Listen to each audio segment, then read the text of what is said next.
রিপন শেখ, আমি জানি না কে এই রিপন শেখ। আলহামদুলিল্লাহ বাগেরহাট 2 আসন থেকে গোড়া প্রতীক উঠিয়ে নেওয়া হয়েছে। আচ্ছা, এই রিপন শেখ কি গোড়া প্রতীক উঠিয়ে নেওয়ার কোনো মালিক নাকি? আমি বুঝি না যে রিপন শেখকে আর সে গোড়া প্রতীক উঠিয়ে নিয়ে গেছে। তা হাস্যকর ব্যাপার যে গোড়া প্রতীক নিয়ে তো এত সমস্যা কেন? এখানে তো দাড়িপাল্লা আছে, ইলেকশন করছে, ধানের শীষ করতেছে, হাত পাকা আছে, এরা তো সক্রিয় আছে। তা গোড়া প্রতীকের প্রতি এত কত অ্যালার্জি? আমি এই জিনিসটা আপনাদের কাছে প্রশ্ন রাখতে চাই। আর আমরা আজকে যে সাংবাদিক সম্মেলন করব, আপনাদের কাছে আমরা মোটামুটি লিখিত দিয়েছি।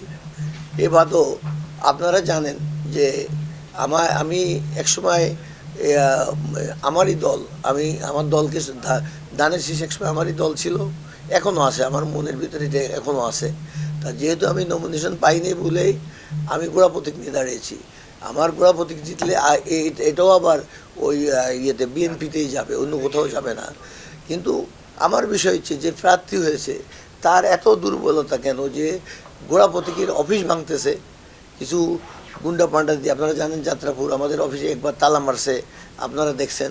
তালা মেরে পরে আবার তাদের ছবি দিয়ে আবার তারা ওইখানে অফিস করছে, আবার প্রশাসন যে এটারে ব্যাকেট করছে। আপনারা জানেন যে আমার দক্ষিণ কণ্ঠ অফিস যেখানে, ওইখানেও 2 দিন আগে, গতকালকে না তার আগের দিন আগুন দিয়েছে, আপনারা জানেন।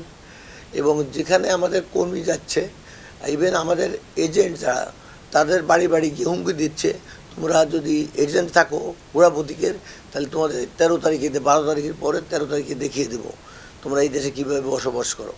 তা আমি জানি না যে এই যে আমার হাতে গড়া যে দল, এই দলে এই টাইপের মানে কর্মকাণ্ড হতে পারে। এবং আমি 2001 থেকে 6 পর্যন্ত কি কাজ করেছি না করেছি আপনারা সবাই আমার চেয়ে ভালো জানেন। তা কাজে আমার উন্নয়ন নিয়ে আমি কোনো কিছু বলবো না। আমি এমপি হওয়ার আগেও স্কুল, কলেজ, মাদ্রাসা, মসজিদ, সামাজিক কাজ এমন কোনো জায়গা নেই যেখানে আমার অবদান নেই বাগেরহাট জেলায়। তো বাগেরহাট 2 আসন তো আছে, বাদে বাগেরহাট 1, 3, 4 কোনোটাই এটের অভাব ছিল না। তা আমি কি একজন এই দেশের নাগরিক, সাধারণ নাগরিক, যে আমি কি অপরাধ করছি যে আমার এটুকু রাইট নেই যে আমি একটা স্বতন্ত্র হিসেবে একজন প্রার্থী হতে পারবো না?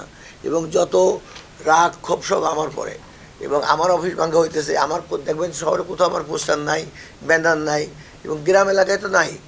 কোনো গ্রামে পোস্টার দিলে এখন দিতেছে, একটু পরে সব ছিঁড়ে নিয়ে যেতেছে। তাই বলছি পোস্টার লাগায়ও না। আমি যদি মানুষের অন্তরে থাকি তা পোস্টার দিয়ে কী হবে? তা আমার নাম সেলিম, এই কথাটা তো সবাই জানে। এবং আমি কি করছি বাগেরহাটের মানুষের জন্য এটা সবাই জানা আছে। তাই কাজে আমাকে কারো অন্তর থেকে তো আমাকে বুঝতে পারবে না। আমি আমার লোকজনের না পেরে এই পোস্টার বা ব্যানার এগুলো লাগাতে নিষেধ করেছি। এখন লাগাই আসতেছে, 10 মিনিট পরে নাই। তা এই যদি ভোটের পরিবেশ হয়, আর আমাদের বর্তমান ইন্টারিয়াম গভর্নমেন্ট বলেছেন, ডক্টর ইউনূস সাহেব, উনি ইন্টারন্যাশনাল ফিগার, আপনারা সবাই জানেন, উনি বলেছেন যে ঈদ উৎসব মুখর নির্বাচন হবে। তা আমি কি নির্বাচন করতে এসে ভুল করেছি? কারণ ওনার কথা শুনে আমি মনে করেছি যে আমি সাধারণত দাঁড়ালেও নির্বাচন করতে লেভেল প্লেন ফিল্ড পাবো। কিন্তু আমাদের বাগেরহাট প্রশাসন এটা দেখেও না দেখার ভান করছে।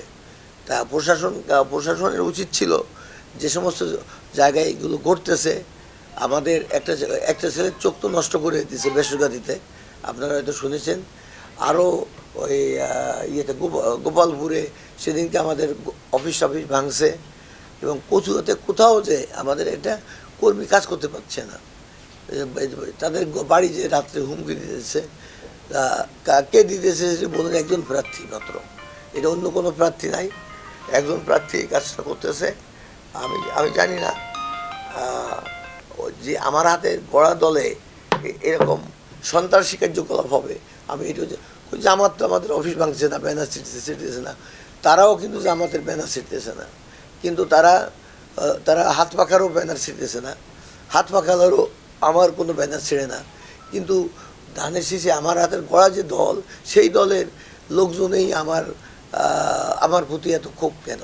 আমি এটাই প্রশ্ন। কারণ তারা কি আমাকে ভয় পায় যে আমি দাঁড়ালে তাদের সমস্যা হবে। তা আমি আপনাদের কাছে, প্রিয় সাংবাদিক বন্ধুরা, আপনাদের কাছে আমি বলতে চাই, আপনাদের মাধ্যমে আমি বাগেরহাটের সমস্ত বাসীর কাছে আমার অনুরোধ পৌঁছে দিতে চাই। আমি আমার গোড়া প্রতীক নিয়ে আমি মাঠে আছি, নির্বাচন শেষ পর্যন্ত আমি থাকব এবং বাগেরহাট 1-2 থেকে আমি সব জায়গায় কাজ করতেছি। আপনারা জানেন আমি 3টে আসনে গোড়া প্রতীক নিয়ে নির্বাচন করছি, কিন্তু আমার সময় স্বল্পতার জন্য একটা আসনে আমি যাচ্ছি না বা ওইভাবে কাজ করছি না দিনে।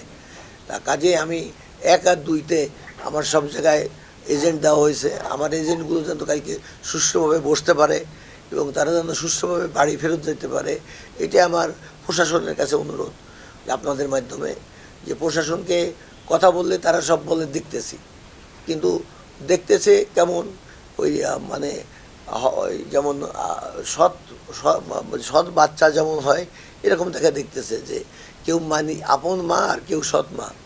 তা সৎ মা আর আপন মার মধ্যে ডিফারেন্স কতটুকু হয় আমার কাছে এরকম মনে হইতেছে। আর আমি কোনো সন্ত্রাসী বিশ্বাস করি না। আমার দলের কোনো লোক কোথাও যে কোনো সন্ত্রাস বা কোনো কারো অফিস ভাঙ্গা, কার পোস্টার ছেঁড়া, আমি আমার স্বতন্ত্র প্রার্থী হিসেবে আমার তো অনেকে আমার সাপোর্টার আছে, যারা আছে, যারা নেতাকর্মী আছে, আপনারা জানেন বিএনপি থেকে অনেকে আমাকে ভালোবাসে, তারা আমার দিকে আসছে বলে তাদের অনেককে বহিষ্কার করা হয়েছে। যাদের বহিষ্কার করা হয়েছে তারা তো আমার সাথে কাজ করছে, তারা বিএনপির নেতাকর্মী, এবং তাদের আমি সতর্ক করে দিয়েছি যে খবরদার কারো পোস্টার বা কোনো কারোর সাথে মারামারি, আমরা মারি খাবো কিন্তু আমরা মারবো না। আমরা চাই একটা সুন্দর সুষ্ঠু নির্বাচন হোক। আমাদের প্রধান উপদেষ্টা যেটা বলেছে, ঈদ উৎসব মুখর একটা নির্বাচন হোক, আমরা এটা চাই বলেই আমরা ইচ্ছা করলে এর প্রতিবাদ করতে পারতাম। আমরা প্রতিহিংসা চাই না, আমরা চাই সুষ্ঠু সুন্দরভাবে আগামীকালকের নির্বাচনটা হোক। এই আশাবাদ আপনাদের সহযোগিতার মাধ্যমে প্রশাসনকেও বলতে চাই, এবং আমরাও আশা করি যাতে কালকে যাতে আমরা সুষ্ঠুভাবে আমাদের ভোট দিতে পারি, এই আশাবাদ ব্যক্ত করে আপনাদের সবাইকে ধন্যবাদ জানিয়ে আমি আমার কথা শেষ করছি। এবং আপনাদের যদি কোনো প্রশ্ন করতেছে, আমি আগে আপনাকে কথাই বলেছি, তারা 13 তারিখের পরে আমার নেতাকর্মীদের দেখিয়ে দেবে। তা একটা গণতন্ত্র কান্ট্রিতে 10টা দল থাকে, কেউ স্বতন্ত্র দাঁড়ায়, সেখানে কি দাঁড়িয়ে ভোট চেতে যে তাও ভোটারদের ঠাসায় আসে যে কালকে ইলেকশন হোক, পরের দিন দেখাই দেবো। তা এটা তো একটা থ্রেট। তা এই থ্রেটটা তো সমাজে আপনারা সাংবাদিক, আপনাদের লেখনির মাধ্যমে আমাদের দেশে গণতন্ত্র সৃষ্টি হবে। তা আপনাদের বিবেকে কি বলে আপনারা বলেন? এই বাগেরহাটে মোটামুটি কচুয়ায় বেশি, কচুয়া যে কমিটি হয়েছে আপনারা জানেন কি টাইপের কমিটি হয়েছে। কচুয়ায় বেশি সন্ত্রাসী, এবং বাগেরহাটও যেমন চুলকাঠি, রাখালগাছি, এদিকে আমাদের কর্মী নামতেই পারতেছে না, এবং কোথাও গেলে আমাদের কর্মীদের অপদস্থ করা হইতেছে। যে কোনো মহিলা কোথাও গেলে তার কাপড় খুলে রাখবে, তাদের গালি দিতেছে, বিভিন্ন অশ্লীল ভাষা ব্যবহার করতেছে, যেটা আসলে সভ্য সমাজে কেউ আশা করে না। আমরা যেটা ক্রিমিনাল কেস হচ্ছে সেটা থানায় কেস করা হইতেছে, যেটা নির্বাচন কমিশনে দেওয়ার মতো সেটা কমপ্লেন করা হচ্ছে। এবং গতকালকেও যে আপনারা জানেন যে আর্মিতে যে আমাদের ঘর পোড়ায় দিয়েছে, মোটরসাইকেল পোড়ায়, যেটা দোকান লুট হয়েছে গোপালপুরে, সেই আসামিকে কালকে ধরছে। আজকে স্পেশাল কোর্ট বসায়, তাদের কি পাওয়ার, স্পেশাল কোর্ট বসায় তারা জামিন করেছে। তা একটা দোকান লুট করা, একটা হিন্দুর দোকান লুট করা, আমাদের অফিসের পাশে দোকান ছিল, আপনারা জানেন সেই ঘটনাটা গোপালপুরে, এবং আমাদের অফিস ভাঙচুর করা, ওই জায়গায় মোটরসাইকেল পোড়ায় দেওয়া। সেই আসামি কী করে কয়েক ঘন্টার মধ্যেই রিলিজ হতে পারে? তা এবং তাও আজকে ছুটির দিন, আজকে কিবার আজকে গভর্নমেন্ট হলিডের দিন, আজকে বুধবার গভর্নমেন্ট হলিডে, কোর্ট বন্ধ ছিল, তার মধ্যেও স্পেশাল কোর্ট বসায় তাদেরকে জামিন করানো হয়েছে। তার মানে তারা কত শক্তিশালী। তারা বলবো না, এটা আপনারা আমার সাথে, বিশেষ করে অন্য দলের সাথে তো ঘটছে না, আমার সাথে যেটা ঘটতেছে এই জিনিসটা আপনারাই বিবেচনা করে বলবেন, এটা ঈদ উৎসব মুখর হবে না এটা কান্না জড়িত নির্বাচন হবে। এর প্রশ্ন আমার মনে হয় এর উত্তর আপনারা নিজেরাই খুঁজে পাবেন। যেতে পারে কি না, কারণ আমাদের এজেন্টের বাড়ি বাড়ি দিয়ে থ্রেট দিয়েছে কচুয়াতে বিভিন্ন জায়গায়, এবং এই বাগেরহাটেও বিভিন্ন জায়গায়, যে তোমরা যদি কাল ভোট কেন্দ্রে যাও এজেন্ট হিসেবে, তাহলে তোমাদের পরের দিনকে তোমরা দেখায় নেবো তোমাদের।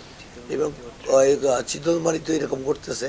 চিতলমারিতেও আপনারা জানেন যে 1 আর 2-তে আমি নির্বাচন করেছি, বলছে 95 আর 96-এ 1 এবং 2। তা এখন চিতলমারিতে যে জানেন যে সংখ্যালঘু সম্প্রদায়ের লোক বেশি বাস করে, এবং সেখানে গিয়ে ওই রকম হুমকি টুমকি দিয়ে দিচ্ছে সংখ্যালঘু লোকজনদের যে তোমাদের ভোট কেন্দ্রে যাওয়া দরকার নেই, ভোট দিতে যাওয়া দরকার নেই, এরকম হুমকি দিচ্ছে। সেই আওয়ামী স্বৈরাচারী সরকারের আমলে যেটা ছিল সেই একই রূপ আমরা দেখতে পাচ্ছি। তো কি আপনাদের মনে হয় যে বাগেরহাটে আপনারা আমাকে বহুকাল ধরে চেনেন এবং অনেকে আপনারা পড়ার সাংবাদিক, হয়তো অনেকে আমার সম্পর্কে জানেন না, যারা একটু সিনিয়র তারা আমার সম্পর্কে জানেন যে আমি কোনো পিছপা হওয়ার ছেলে না। আমি স্বাধীনতার সময় এই দেশ স্বাধীন করার জন্য যুদ্ধ করেছি। তা আমি পিছপা হওয়ার ছেলে না, আমি লাস্ট পর্যন্ত দেখে যাব যে কে কতটুকু করতে পারে, তা দেখে যাব। এবং আমি তো এই সন্তানের এই কাদামাটিতে আমি মানুষ হয়েছি। তা কাজেই এখানে আমার কাউকে ভয় করা বা সরে যাওয়া দরকার নেই। তবে আমি কোনো হাঙ্গামা হানাহানি আমি এটা চাই না বলেই আমি এই কথাগুলো বলছি এখানে বসে। আমি আজকে প্রশাসনের ঊর্ধ্বতন কর্মকর্তার সাথে আমি বলেছি, দেখেন আমার এত ঘর বাড়ি পুড়িয়েছে, আমার ঘর বাড়ি বলতে আমার অফিস পুড়িয়েছে, বা আমার বিভিন্ন জায়গায় যে সমস্ত ক্ষতি করেছে, কর্মীদের মারতেছে, কারো চোখ উঠে নিয়ে গেছে, একটা লোক তো বোধহয় অন্ধ হয়ে যাবে একটা চোখ, তাকে ঢাকায় পাঠানো হয়েছে ট্রিটমেন্টের জন্যই। বাগেরহাট হসপিটালেও একটা রুগী ছিল, আপনারা অনেকে দেখছেন। কিন্তু প্রতিটা লোকের এইভাবে আমার কর্মীদের মারা হইতেছে। তা আমি মনে করি আমি তাদের ট্রিটমেন্টের ব্যবস্থা, আমি নিজেই বলছি যে তোমাদের ট্রিটমেন্টের ব্যবস্থা আমি করব, এবং আমি যতটুকু পারি আমার সামর্থ্য হচ্ছে তাই আমি করতেছি। এছাড়া নির্বাচন পরিচালনা করতে গেলেও অনেক কিছু ধৈর্য ধরতে হয় এবং শিখতে হয়। তা আমি শিখতেছি নির্বাচন সুষ্ঠু সুন্দর এবং ঈদ উৎসব মুখর নির্বাচন কেমন, এটা শিখতে চেষ্টা করতেছি আমি আর কি। তা আপনারা দোয়া করবেন। আমার কোনো উঠে যাওয়া বা আমি বসে যাওয়া এরকম কোনো পরিকল্পনা কেউই নাই যে আমাকে দিয়ে করাতে পারবে। তা কাজে আমি যখন দাঁড়িয়েছি, বাগেরহাটের লোকের অন্তরে আমি আছি, বাগেরহাটবাসীর অন্তরে আমি আছি, তাদের অন্তর থেকে তো আমাকে মুছে ফেলতে পারবে না কেউ। তা কাজেই আমি সবচেয়ে খুশি যে বাগেরহাটবাসী আমাকে এত ভালোবাসে, যেটা আমি নিজেও কোনদিন কল্পনা করিনি এত ভালোবাসে তারা। এবং আমি বিভিন্ন লোকের ফোন পাই, বিভিন্ন লোক আমাকে ফোন করে বলে যে বাগেরহাটে আপনার এত জনপ্রিয়তা, তারা নিজেরাই এটা হিংসাবোধ করে যে এত জনপ্রিয়তা কী দিয়ে পেয়েছেন। তা আমার বাগেরহাটের কোনো লোকের সাথে কোনো রকম শত্রুতাও নাই, আর সবাই বরঞ্চ আমার বন্ধু, এবং আমার কাছে গেলে আমি যতটুকু হেল্প করতে পারি এটা করার চেষ্টা করি, আর হেল্প না করতে পারলে তাদের কাছে মাপ চেয়ে নিই। তা কাজে আমার সাথে কারোর সাথে কোনো রকম নাই। আমি বাগেরহাটের লোকের অন্তরে আছি, এবং ইনশাল্লাহ আমি যতদিন জীবিত আছি তাদের অন্তরে থাকব। এবং আমি এই এলাকায় যত উন্নয়ন কাজ করা দরকার আমার তরফ থেকে, আমি যদি নির্বাচিত নাও হই, তাও আমি বাগেরহাটে এসে উন্নয়নমূলক কাজে আপনাদের সাথে কাঁধে কাঁধ মিলিয়ে কাজ করব।